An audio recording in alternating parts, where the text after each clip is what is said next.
আজ এক বিশেষ দিনে আমরা এই অনলাইন ইষ্ট প্রসঙ্গে সামিল হয়েছি। শ্রাবণ মাস সারা বিশ্বের কাছে আজকে এক বিশেষ মাস রূপে প্রত্যেকটা দিন সোচ্চার মধ্যে সময় থেকেই অন্তরের গভীর আবেগ, উদ্দীপনা এবং পরম শ্রদ্ধা, যার জন্য ভক্তি বিনম্র চিত্তে প্রণতি জানানো হয়, সেই পরমারাধ্যা জগৎ জননী শ্রী শ্রী বর্মার এখন 133তম জন্ম মাস সারা বিশ্বের অগণিত মানুষ উদযাপন করছেন।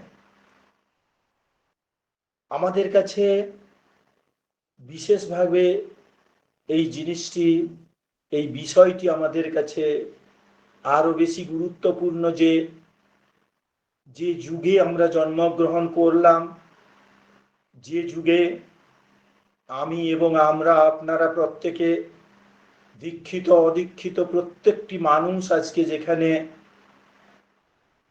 জন্মগ্রহণ করলেন, যে সময়সীমায়, যেখানে পরম দয়াল শ্রী শ্রী ঠাকুর অনুকূল চন্দ্রের দিব্য জীবন এবং বাণী আজ দীর্ঘ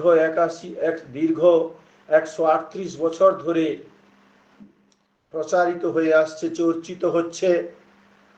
তাঁর মন্ত্র শিষ্য ভক্তরা বিশদভাবে বিশেষ আগ্রহ, উদ্দীপনা এবং অন্তরের আবেগ বহন করে যতটা গ্রহণ করছেন, ঠিক প্রায় ততটা গ্রহণ করছেন অদীক্ষিত মানুষ। আমাদেরই যাজনে, আমাদেরই ইষ্টিভূত চলন তাদের কাছে এই বার্তাই নিয়ে যায়, পরম প্রেমময় শ্রী শ্রী ঠাকুর অনুকূল চন্দ্র এ যুগের অবতার, এ যুগের প্রত্যেকটি মানুষের পরম আশ্রয়। যে পরম দয়াল শ্রী শ্রী ঠাকুর অনুকূল চন্দ্র আজ দীর্ঘ 138 বছর আগে বাংলা 1295 সনে জন্মগ্রহণ করে পৃথিবীর বুকে লীলা শুরু করেছিলেন, তার নরলীলা।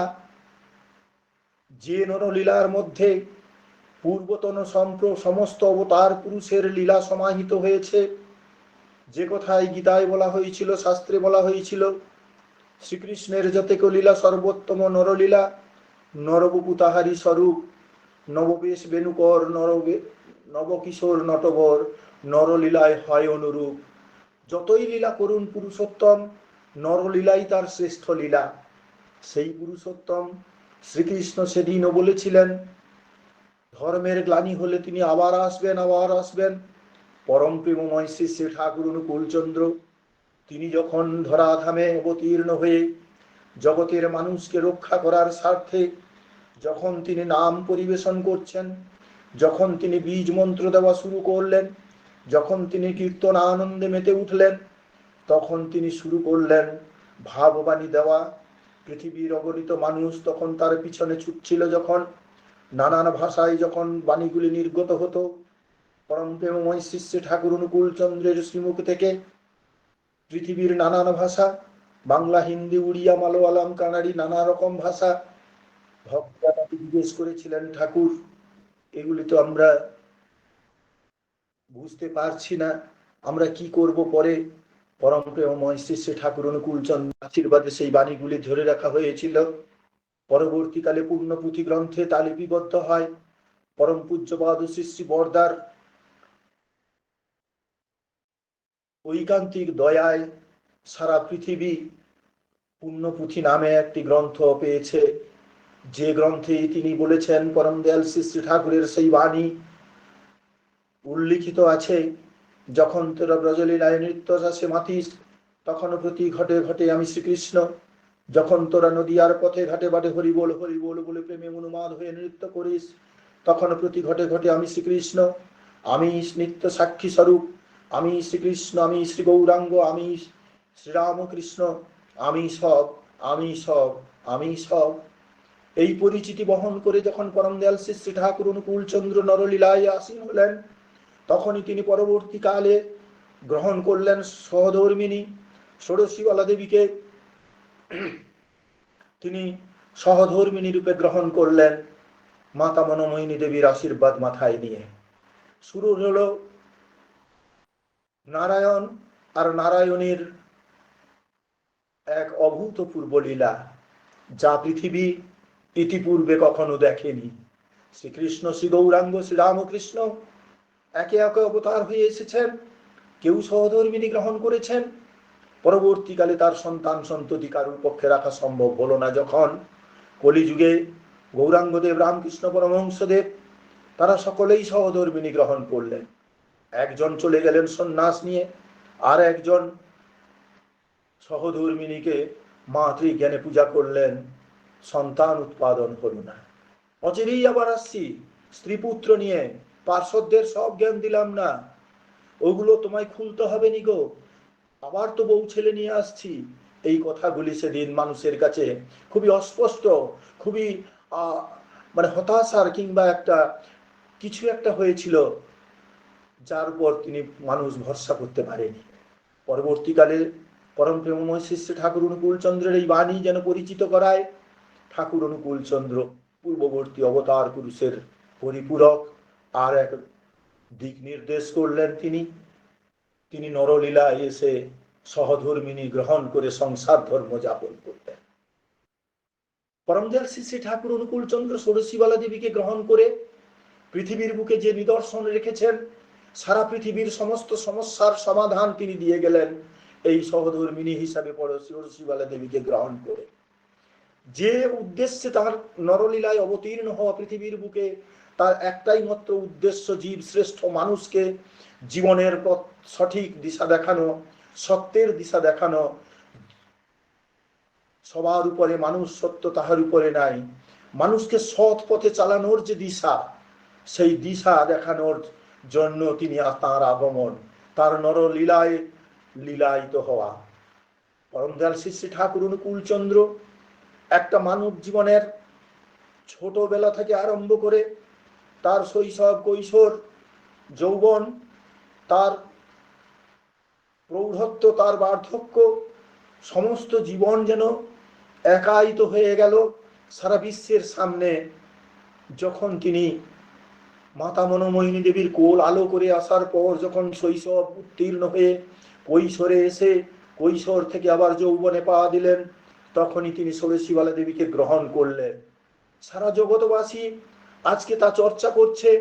বহু শিক্ষিত যুবক যুবতী আজকে এই পরমদয়াল শ্রী শ্রী ঠাকুর অনুকূল চন্দ্রের দিব্য জীবন নিয়ে তারা ডক্টরেট করছে, রিসার্চ করছে, তারা থিসিস লিখছে। এখনো তার তল খুঁজে পাচ্ছে না। এর ভিতরে আরো কিছু আছে, আরো কিছু আছে। পাবে কোথায়? একটা টাইম লাইন তো পরমদয়াল শ্রী শ্রী ঠাকুর দিয়েছেন, 10,000 বছর আর আসতে হবে না। কিন্তু সেই 10,000 বছরের জমানায় আজকে 138 বছর মাত্র। এই 138 বছরে কতটুকুই বা খুঁজে পাওয়া যাবে? 10,000-এর 1,000 হয়নি, 1,000-এর 50% ধরলে 500 বছর, তাও হয়নি। তার সিকি মাত্র হয়েছে 138 বছর। এখানে কি পাওয়া যেতে পারে? যতটুকু পেয়েছি তাতেই তো আমরা বিভোর। পদ্মকরকে ঢুকে যাওয়া মৌমাছি যখন মধু খেয়ে উঠেছিল, তখন সে বলতে পারেনি কি খাচ্ছে। যখন পদ্মকরক থেকে যখন বেরিয়ে এলো, ঢুকলো গুবরে পোকা, সেই গুবরে পোকা যখন বেরিয়ে এলো, তখন সে ব্যাখ্যা করতে পারছে না যে সে কি খেয়েছে, কি তার স্বাদ। মধু বলতে কি? আজ পর্যন্ত সে গুবরে পোকার গোবরের রস খেতে খেতে জীবন বড় করেছে। কিন্তু আজকে সে মধু পেল, সেই মধু পেয়ে কি বলছে? মধু পাওয়ার পর সে বিভোর হয়ে গেছে, ভাষাহীন, নির্বাক মাত্র। আজকের জনগোষ্ঠী, আজকের পৃথিবীর তাবড় তাবড় ব্যক্তিত্ব, কত শিক্ষিত, কত ইঞ্জিনিয়ার, উকিল, ব্যারিস্টার, বৈজ্ঞানিক, তারা গিয়ে পরম দয়াল শ্রী শ্রী ঠাকুরের চরণ তলে গিয়ে আচার্য সন্নিধানে পরম দয়ালের যে দিশা, সেগুলির সঙ্গে ধীরে ধীরে যখন একটু একটু ঠোঁটে চুমুক লাগছে, জিভ বুলাতে বুলাতে যখন একটু স্বাদ পাচ্ছে, এই অননুভূত পূর্ব জীবনের স্বাদ, সত্যের স্বাদ, জীবনের প্রকৃত স্বাদের যেন ছোঁয়া পাচ্ছে মানুষ। তাই দিয়ে পরম দয়াল শ্রী শ্রী ঠাকুরকে যা বিচার করে যতটুকু তার পাণ্ডিত্যে যোগায়, সেইটুকু এনেই মানুষের সামনে দিচ্ছে। আজকে পরম দয়াল শ্রী শ্রী ঠাকুর অনুকূল চন্দ্র ষোড়শীবালা দেবীকে গ্রহণ করে জীবন, সারা জীবন তিনি লীলা করে গেলেন। দীর্ঘ 81 বছর জীবনের একটা জায়গায় পৌঁছে তিনি তখন নিজের কথাই বলছেন, নিজের ভাষায় বলে গেছেন, আপনারা সবাই জানেন, আমরা শুনেছি জেনেছি, খুঁজছি তার মাহাত্ম্য কি। তিনি বললেন, বড় বউ যদি আমার জীবনে না আসতো তাহলে আমার লোকোত্তর জীবন এত নিরুদ্বেগ হতো না। কয়েকটি শব্দ, মাত্র কয়েকটি শব্দ বন্ধ, বড় বউ যদি আমার জীবনে না আসতো তাহলে আমার লোকোত্তর জীবন এত নিরুদ্বেগ হতো না, এত নিরুদ্বেগ হতো না লোকোত্তর জীবন। লোকোত্তর জীবন কি? ইহলোক আর পরলোক, ইহলোক উত্তীর্ণ করে একটা মানুষ যখন পরলোকে যায় তখন তাকে লোকোত্তর জীবনে আসীন হওয়া হয়। পরমদয়াল শ্রী শ্রী ঠাকুরজি অনুকূল চন্দ্র, তার যে জীবনের উদ্দেশ্য মানুষকে সব দিশা দেখানো, তিনি 81 বছর লীলা করার পর যখন লোকান্তরিত হবেন তখন সারা পৃথিবীর দায়ভার কে নেবে? কে নেবে অগণিত পৃথিবীর মানুষের সৎ পথে, মানুষকে সৎ পথে চালানোর, ইষ্টের পথে চালানোর, মঙ্গল কল্যাণের পথে চালানোর দিশা কে দেখাবে? কে সেই ব্যক্তিত্ব? কে সেই নরতনু? কার উপর তিনি ভরসা করবেন? এমনতর অবস্থায় পরমারাধ্যা জগজ্জননী শ্রী শ্রী বর্মা মাত্র 12 বছর বয়সে তিনি পরমদয়াল শ্রী শ্রী ঠাকুরকে স্বামী পদে বরণ করেছিলেন, কিন্তু স্বামী উচ্চারণ তিনি কোনোদিন করেননি। সারাটা জীবন স্বামী দেবতাকে তিনি ঠাকুর সম্বোধন করেছিলেন, ঠাকুর ঠাকুর। আর সেই ষোড়শীবালা দেবী গর্ভে ধারণ করেছিলেন অতি সাধারণ সন্তানকে নয়, পুরুষোত্তম ঔরসজাত সন্তান পরম পূজ্যবাদ শ্রী শ্রী বরদাকে। যে পরম পূজ্যবাদ শ্রী শ্রী বরদার উপর ভরসা করে পরমদয়াল শ্রী শ্রী ঠাকুর বলেছিলেন, বড় খোকা শুধু আমার সনবাই বার্থ নয়, সনবাই কালচারও বটে। সনবাই বার্থ নয়, জন্মসূত্রে সে আমার সন্তান নয়, কৃষ্টিজাত সন্তান। কৃষ্টি, কোন কৃষ্টি? সাধারণ মনুষ্য কৃষ্টি নয়, ঈশ্বর কৃষ্টি, পুরুষোত্তম কৃষ্টি। যে কৃষ্টির মধ্যে থাকবে অন্তর্জামিত্ব, যে কৃষ্টির মধ্যে থাকবে সহমর্মিতা, যে কৃষ্টির মধ্যে থাকবে সন্তান বাৎসল্য, যে কৃষ্টির মধ্যে থাকবে স্নেহ, প্রেম, ভালোবাসা, ভক্তি, নিষ্ঠা, আনুগত্য, কৃতি সম্বেক, যা কিছু মহৎ গুণ নিয়ে একটা মানুষ পৃথিবীর বুকে প্রকৃত মানুষ রূপে আত্মপ্রকাশ করবে, তারই অনুশীলনের এক আচার্য, মূর্ত প্রতীক, মূর্ত আচার্য পরম পূজ্যপাদ শ্রী শ্রী বরদা, যাকে ঠাকুর বলেছিলেন, আমার যদি কিছু হয়ে যায় বড় খোকা তোদের সবকিছুই দেখবে, সবকিছু, ইহকাল পরকাল জীবনের যা কিছু সমস্তটাই বড় খোকা দেখবে। পরম পূজ্যপাদ বরদা সারাটা জীবন তাই করে গেছেন, ঠাকুরকে অনুসরণ করে গেছেন। পরম পূজ্যপাদ বরদা কিন্তু কোনোদিন ঠাকুরকে ঠাকুর ছাড়া বাবা সম্বোধন করেননি। ঠাকুর, পৃথিবীর এমনতর কোনো সন্তান পৃথিবীতে জন্মগ্রহণ করেনি এ পর্যন্ত, একমাত্র পরম পূজ্যপাদ বরদাই তার নিজের পিতৃদেবকে ঠাকুর সম্বোধন করেছেন। অন্যদিকে তারই গর্ভধারিণী মাতৃদেবী ষোড়শীবালা দেবী পরমারাধ্যা জগজ্জননী শ্রী শ্রী বর্মা, তিনি স্বামী পদে বরণ করে স্বামীকে স্বামী না সম্বোধন করে সারাটা জীবন ঠাকুর, ইষ্ট দেবতা, যার মধ্যে তিনি দেবত্বের সন্ধান পেয়েছেন, যাকে, যার দেবত্বকে তিনি গর্ভে স্থান দিয়ে, গর্ভে সন্তান রূপে স্থান দিয়ে পৃথিবীর বুকে আচার্য পদে অধিষ্ঠিত হবার যোগ্য ব্যক্তিত্বকে উপহার দিয়েছেন, সারা পৃথিবী তা লাভ করেছে। সারা পৃথিবীর প্রত্যেকটি মানুষ যারা যারা তার সান্নিধ্যে গেছেন, পরম পূজ্যপাদ বরদার সান্নিধ্যে, তারা জীবন দিয়ে, মর্ম দিয়ে অনুভব করেছেন মর্মে মর্মে যে ইনিই ঠাকুরের এক সেকেন্ড এডিশন বই, আর কিছু নয়। যার মধ্যে ঠাকুর আর ঠাকুর, ঠাকুর অনুকূল চন্দ্র যা বলেছিলেন, বড় খোকার সঙ্গে থাকা মানে আমার সঙ্গে থাকা, টাকার এপিঠ আর ওপিঠ, শব্দটা ঠাকুর অনুকূল চন্দ্রেরই দেওয়া। টাকার এপিঠ আর ওপিঠ, টাকার একদিকটা চিনলে যেমন কয়েন বোঝা যায়, ওদিকটা চিনলে দেখলেও তেমনি প্রমাণিত হয় এটি টাকা। ঠিক তেমনি করে ঠাকুরকে দেখলে যেমন ঠাকুর মনে হয়, পরম পূজ্যপাদ বরদাকে দেখলেই তেমনি ঠাকুর মনে হচ্ছে। কে এনেছিলেন? পরমারাধ্যা জগজ্জননী শ্রী শ্রী বর্মা। কি তার স্বামী ভক্তি, কোন সেন্টিমেন্ট বহন করতেন? একটু ঘটনা পরম্পরায় যাই। খেপুদা, পরম প্রেমময় শ্রী শ্রী ঠাকুর অনুকূল চন্দ্রের খেপু কাকা, সেদিন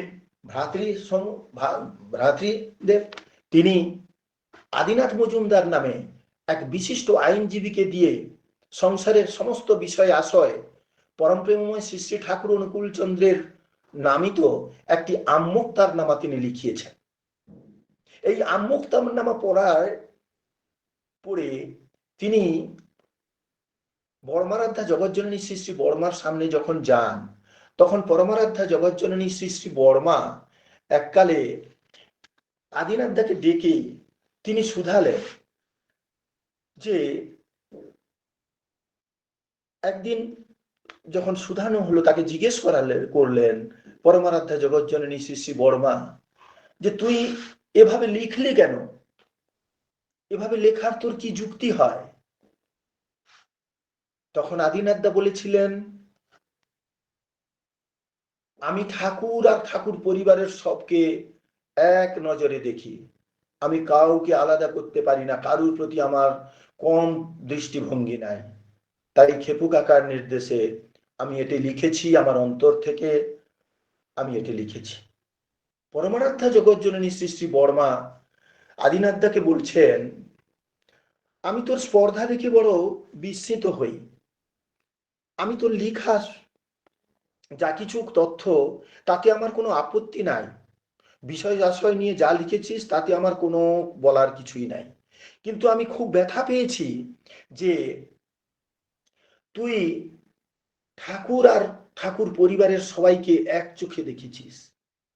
ঠাকুর আর ঠাকুর পরিবারের সবাই এক, একথা তুই ভাবিস কি করে?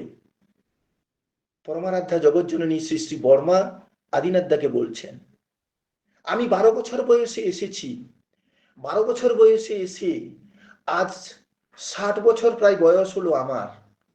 এই দীর্ঘ 50 বছর প্রায় আমি ঠাকুরকে নিয়ে একসঙ্গে থাকলাম। ঠাকুরের কানা কপর্দক আমি কিছু বুঝতে পারলাম না। আমি ঠাকুরের কোড়ে আঙুলেরও সমান হতে পারিনি। আর তুই এমন ব্রহ্মজ্ঞান কবে লাভ করলি, কবে এমন পরমহংস হয়ে গেলি যে ঠাকুর আর ঠাকুর পরিবারের সবাই এক? এতে আমি বড় কষ্ট পাই। পরমরাধ্যা জগজ্জননী শ্রী শ্রী বর্মা আদিনাথ মজুমদারকে এই কথা বলছে। আমি ঠাকুর সম্পর্কে আলাদা সেন্টিমেন্ট তিনি বহন করেন। ঠাকুরের সঙ্গে পৃথিবীর কারুর তুলনা হয় না। ঠাকুর কে বলছেন? পরমারাধ্যা জগজ্জননী শ্রী শ্রী বর্মা। জগতের বুকে স্বামী সম্পর্কে এমনতর কিছু কথা, এমনতর চিন্তা ভাবনা, এমনতর সেন্টিমেন্ট যদি না থাকে, তাহলে স্বামীর কাছ থেকে উন্নত চিন্তা ভাবনা, উন্নত মেধা, উন্নত যা কিছু কৃষ্টি বাহী সন্তানকে পৃথিবীর বুকে জন্ম দিতে গেলে যা লাগে তা সম্ভব নয়। পরমারাধ্যা জগজ্জননী শ্রী শ্রী বর্মা তাই প্রমাণ করলেন যে স্বামীকে দেবতা জ্ঞানে যদি পূজা করতে না পারি জীবনে, তাহলে স্বামী আবার দেবতা হয় কি করে? সাক্ষাৎ দেবতা তিনি। এই পরম পূজ্যপাদ শ্রী শ্রী বরদা জগতের বুকে কে? যখন পরমারাধ্যা জগজ্জননী শ্রী শ্রী বর্মা অন্তরালে চলে গেলেন, ঠাকুর যখন চলে গেছেন, বর্মা চলে গেছেন, বরদা যখন অসহায়, পরমারাধ্যা জগজ্জননী শ্রী শ্রী বর্মা সম্পর্কে ঠাকুর লিখেছিলেন, আমরা তার সন্ধানও পেয়েছি। আপনারা জানেন, একটি গান সৎসঙ্গে পরম পূজ্যপাদ শ্রী শ্রী বরদা বিরূপাক্ষ রায়কে দিয়ে সুর করিয়ে গান তনুদাকে দিয়ে সুর করিয়েছিলেন, নিখিল ঘটককে দিয়ে, নিখিল রঞ্জন ঘটক এবং বিরূপাক্ষ রায়কে দিয়ে গান করিয়েছিলেন।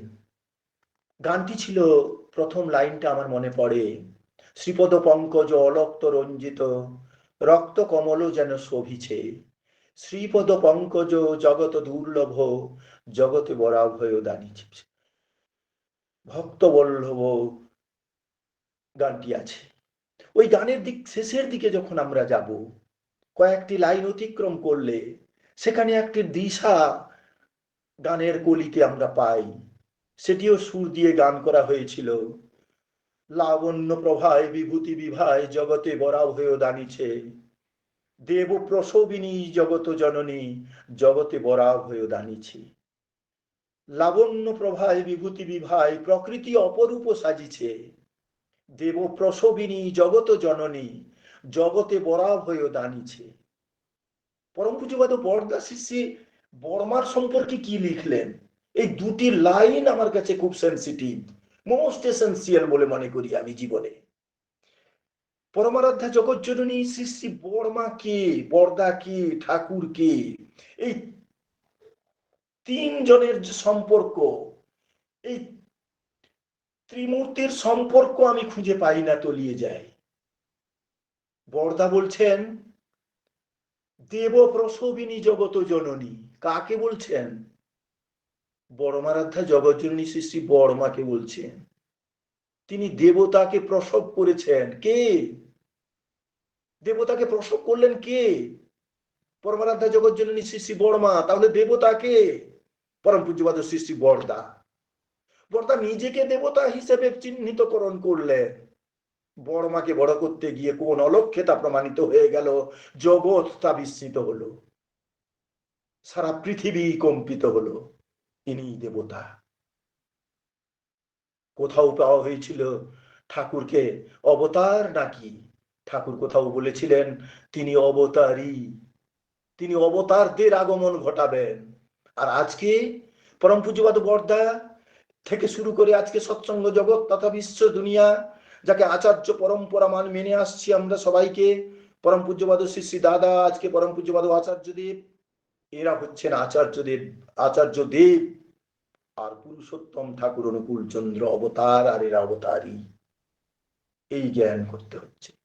আজকে আমরা জগৎবাসী ধন্য, এই আচার্য পরম্পরা হিসাবে আচার্যদেবকে পেয়েছি। যে আচার্যদেব আজকে নাট মণ্ডপে বসে প্রত্যেকটা মানুষের সুখ দুঃখ জানার জন্য বসে আছেন, আর কারু কিছু বলার আছে নাকি? যখন তিনি নিশ্চিন্ত হচ্ছেন যে না সকলের নিবেদন হয়ে গেছে, সেটা বেলা 12টা, বেলা 1টা হোক, 1:30 হোক, কিংবা রাত 11টা হোক, এই এই তৃপ্তি নিয়ে তিনি উঠছেন যে আজকে তাহলে সকলের নিবেদনটা শোনা হলো, সকলকে দিশা দেখানো হলো। ইনি আচার্যদেব। তিনি কি বলছেন? বারবার তার কথার মধ্যে তিনি যেন ধরা দিয়েও ধরা দিচ্ছেন না, ঠাকুর যেন তার ভিতরে লীলা করে চলেছেন। আচার্যদেব বারবার বলছেন আমি এমন হয়ে উঠতে চাই, আমাকে দেখে যেন মানুষ ঠাকুর বলে মানতে বাধ্য হয়, আমার চাল চলন, আমার চিন্তা ভাবনা সবকিছু যেন ঠাকুরের মতো হয়। তিনি এতটা স্পর্ধা নিয়ে আমাদের সামনে উপস্থিত আজকে। আমাদেরকে তাই হয়ে উঠতে হবে, আচার্য অনুশীলনের ভিতর দিয়ে জীবনটাকে তৈরি করতে হবে। আজকে শ্রাবণ পরিক্রমার মায়েদের মাতৃ সম্মেলনের একমাত্র উদ্দেশ্য যে প্রত্যেকটি মা যেন বড় মারাধ্যা জগৎজননী শ্রী শ্রী বড়মার মতো স্বামী সোহাগিনী, স্বামী দরদিনী হয়ে উঠতে পারেন। স্বামী সত্তাকে যেন অন্তরে স্থান দিয়ে, স্বামী সত্তাকে যেন পৃথিবীর বুকে কৃষ্টিজাত সন্তান হিসাবে জন্ম দিয়ে স্বামীর কৃষ্টি রক্ষার গুরু দায়িত্ব বহন করে তারা যেন নিশ্চিন্ত হতে পারেন। তদুদ্দেশ্যেই আজকে মাতৃ সম্মেলন, তদুদ্দেশ্যেই আজকে শ্রাবণ পরিক্রমা। প্রত্যেকটি মা আজকে সংকল্পবদ্ধা যে তারা স্বামীকে দেবতা জ্ঞানে যেন সারাটা জীবন পরমারাধ্যা জগৎজননী শ্রী শ্রী বড়মার মতো পূজা করে যেতে পারেন, ভক্তি করে যেতে পারেন, সেবা করে যেতে পারেন, যা দেখে ঠাকুর খুশি হবেন। একটা মায়ের মধ্যে সতীত্ব জাগরুক হবে, যে কথা ঠাকুর বলেছিলেন, যত গুণী থাক না মেয়ের, সতীত্ব যার নাই, কুলক্ষণা সেই জানিস দুনিয়ার বেলায়। ছেলের চেয়ে স্বামী প্রীতি, সতী নারীর জীবন নীতি, ঠাকুর দিশা দেখিয়েছিলেন। আজ পরমারাধ্যা জগৎজননী শ্রী শ্রী বড়মার জীবন আলেখ্যের মূল প্রতিপাদ্য বিষয়, প্রথম এবং প্রধান প্রতিপাদ্য বিষয় হচ্ছে সন্তান বাৎসল্যের চেয়ে স্বামী ভক্তিটাই মুখ্য তার জীবনে। পরমারাধ্যা জগৎজননী শ্রী শ্রী বড়মার জেল খেটে আসা, হাজতে থাকা পরম পূজ্যপাদ বরদার মিথ্যা কেসে জেল খাটা ছেলে যখন সন্তান বাড়িতে ফিরল, ঠাকুর বললেন বরদা প্রণাম করে উঠার সঙ্গে সঙ্গে ঠাকুর বললেন, তুই তো আইলি, ওরা কনে, ওরা মানে যারা কেস করেছিল অভিযোগীরা, তারা কোথায়? ডেকলালের দল। বরদা বললেন, ওরা আসছে, হয়তো বাড়ি পৌঁছে গেছে। ঠাকুর বললেন, যা যা বড়োর কাছে কি আছে, তরি তরকারি কাপড় চুপড় সব নিয়ে ওদের ঘরে দিয়ে আয়। ওদের বউ ছাওয়াল খাবে কি? ওরা তো কেস চালাতে গিয়ে ফতুর হয়ে গেছে। কোনো কথা নেই, পরম পূজ্যবাদ শ্রী শ্রী বরদা গিয়ে বর্মার কাছে পৌঁছালেন।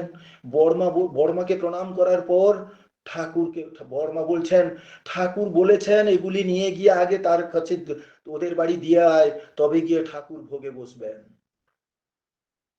বড় খোকা কেমন আছে সেটা তো খোঁজ নেওয়া হবে পরে। বড় খোকাকে স্নেহ করা হবে, অনেকদিন স্নেহ হয়নি, আদর হয়নি, যত্ন হয়নি, সে তো অনেক পরে হবে, তার তো সময় আছে। কিন্তু ঠাকুর যে আজকে উৎকণ্ঠা নিয়ে বসে আছেন, ঠাকুরের উৎকণ্ঠা দূর করতে হবে, চিন্তা দূর করতে হবে। ঠাকুরের ইচ্ছাকে বাস্তবায়িত করতে এক মুহূর্তও নষ্ট করা উচিত নয়। এই শিক্ষা তার মধ্যে, এই শিক্ষা তার সন্তানের মধ্যে দিয়ে সারা জগৎবাসীকে তিনি শিখালেন। আসুন দাদার ও মায়েরা, সারা জীবন চর্চা করলেও এই আদর্শ শেষ হবে না যা তিনি দিয়ে গেছেন। আমরা প্রতি মুহূর্তে এগুলিকে নিজেদের চর্চার মধ্যে, পারিবারিক সংস্কৃতির মধ্যে, পারিবারিক আলাপ আলোচনার মধ্যে এনে নিজেরা সমৃদ্ধ হয়ে পরবর্তী প্রজন্মের মধ্যে এগুলিকে চালিয়ে দিয়ে প্রত্যেককে সমৃদ্ধশালী এবং সমৃদ্ধশালিনী হবার সুযোগ করে দিয়ে নিজেরা নিশ্চিন্ত হই, ধন্য হই, কৃতার্থ হই। আগামী প্রজন্ম আমাদের মাধ্যমে স্থিরপুত জীবন যাপন করার অমোঘ প্রেরণা নিয়ে তারাও বেঁচে থাকুক, বেড়ে উঠুক, তারাও ঠাকুরের সেবক সেবিকা হয়ে উঠুক। আজকের দৃষ্টি প্রসঙ্গে আমার এই একান্ত প্রার্থনা সকলের জন্য। জয় গুরু। সকলে ভালো থাকবেন। আমার ভুল ত্রুটি থাকলে ক্ষমা করবেন। সময় অতিবাহিত হয়েছে কিনা জানি না, আপাতত মনে হচ্ছে এইখানেই আমার বিরাম নেওয়া উচিত, তাই আমি বিরাম নিচ্ছি। সময় অতিবাহিত হলে ধরে নিবেন ফেল করা ছেলেগুলি অল্প কথাই বলতে পারে না, বেশি কথাইও উত্তর সঠিক দিতে পারে না। সেরকম একটা ছেলে আপনাদের সামনে বসে কতগুলো কথা হয়তো বা বাতুলের মতো, কিংবা পাগলের মতো, কিংবা অবুঝের মতো বলে গেল। আপনারা সমজদার মানুষ, ভক্তজন মানুষ, তাঁরই চরণাশ্রিত বিদগ্ধ ব্যক্তিত্ব আপনারা মায়েরা দাদারা সবাই সংশোধন করে নিয়ে নিজেদের জীবনে ঠাকুর, বর্মা এবং আচার্যদেব তথা আচার্য পরম্পরাকে মুখ্য করে জীবন সার্থক করিয়া আসুন সকলে মিলে। জয় গুরু। জয় গুরু দাদা, জয় গুরু। খুব সুন্দর করে শ্রদ্ধে দাদা আজকে আলোচনা করলেন যে পরম প্রেমময় শ্রী ঠাকুর এ যুগের অবতার। নরলীলা তার শ্রেষ্ঠ লীলা। ধর্মের গ্লানির সময় তিনি বারে বারে এসেছেন, এবং তিনি যখনই এসেছেন তার নারায়ণীকে, তার সঙ্গিনীকে, তিনি লীলা সঙ্গিনীকে সঙ্গে নিয়ে এসেছেন। ষোড়শীবেলা দেবী তার লীলা সঙ্গিনী, তার সঙ্গে তার বিবাহ হয়েছিল। মানুষকে দিশা দেখাতে তারা দুজন এসেছেন যে আমাদের এই যে সংসারটাকে আমরা কেমন করে বাঁচাবো, আমাদের কেমন করে স্বামী ভক্তি করতে হয়, তখনই একটা সুস্থ সন্তানের জন্ম হয়। শিশি বড় মা তা দেখিয়ে দিয়ে গেছেন, তার ঘটনা সুন্দর করে আলোচনা করলেন। এবং আমাদের তুলনাগুলো যেন এমন হয় যেন আমার ঠাকুর কেমন কেমন তা যেন সবাই বুঝতে পারে। সুন্দর করে আলোচনা করলেন, আমরা প্রত্যেকে সমৃদ্ধ হলাম। পরম পিতা রাঙারাজ্যের চরণে আপনার সার্বিক মঙ্গল প্রার্থনা করি দাদা। খুব ভালো থাকুন, সুস্থ থাকুন, আবারও আসবেন, তার কথা শুনে তারপরে তন্মুখী করে তুলবেন। জয় গুরু দাদা, ভালো জয় গুরু। থাকুন। জয় গুরু। জয় জয় গুরু।